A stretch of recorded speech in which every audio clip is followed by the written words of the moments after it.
Okay, so I'm going to be showing you another volume squat session that I did yesterday, actually. And so what I've been doing with these sessions is just working with lower weights, more repetitions, trying to build up just an accumulation of fatigue. And I definitely did that yesterday because this is not my strong suit right here.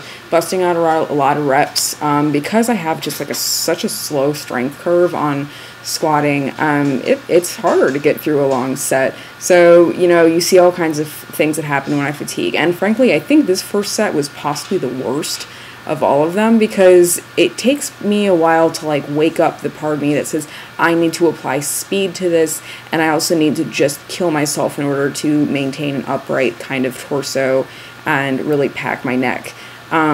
So, this one moved better, but if you watch that bar, watch to see whether or not it really stays in a straight line up and down. And so if you pay attention to that, you can see where I'm inclining forward, and I do actually a pretty good job this session with keeping that bar in a relatively good path.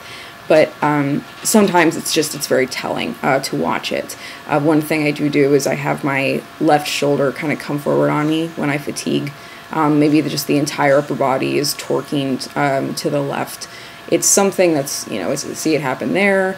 And I try to correct it. I really tried to correct it as this day went on, and that was pretty good. I do end up being able to correct it if I really concentrate on it. So one thing that happened yesterday was that Kyle was sitting over there, and he would be, like, if I was down in the hole, he started to say, like, speed out of the hole, and I'd be like, okay, yeah, I gotta do that. And it made a difference. And so sometimes, every once in a while, somebody giving me tips during a set is kind of a problem for me. I don't know what it is with my head, it kind of screws me up. But sometimes, especially if it's just something like speed, I'll be like, yeah buddy. Like, I think he really kind of helped me out, particularly on this set, if I recall. So that was good. It was good to really kind of just wake myself up and make sure I was going faster through these, because that's the only way they're really going to go well, is if I make sure the whole set is like blasting out as fast as possible. So I think what I'm hoping is that doing this kind of low, high volume training is just going to help me build a better squat for my meet, which is on April 20th. And I just missed 192 in training and during a max test, and I don't want that to be the case in the meet. Like, that is frankly a lift I would really like to get. I would like to break 190. I'm pretty close. The squat itself was pretty close. So, you know what? You got to spend a lot of time with your sticking point. I've been doing that on bench, and I think it's paying off. I hope it is. I think it is.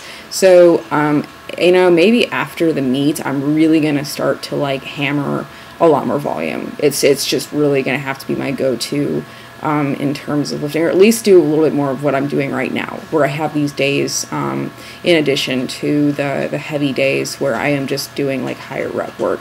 So here we're going to see me doing some hip thrusts, which is kind of hilarious.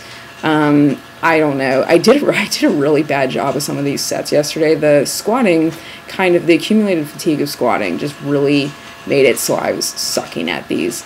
I would like to point out that my feet are pretty close together, and I'm not sure how I feel about that. I'm wondering if I should maybe move them out more. It doesn't feel as good with them out further. I still feel like I'm getting a pretty good hip engagement, even if they're that close together. But these are honestly, these are kind of fun because they make so much noise. They're like the loudest thing going on anywhere near me in the gym.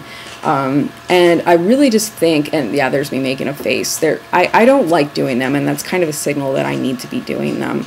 What I think about when I do these is locking out my deadlift. Like, literally before every set, I'm like, lock out your deadlift. And of course my camera doesn't want to focus because it's awesome. That's a great cue when you're doing these, especially if they don't feel that natural for you, which they don't to me. I'm not sure how many people, frankly, these do feel all that natural for. So one thing, if you do hip thrusts, really think about bringing your hips through at the top of a deadlift, and that'll help. I look so pissed off after every one of those. That's really fantastic. Anyway, thanks for watching. I'll have another one today, actually.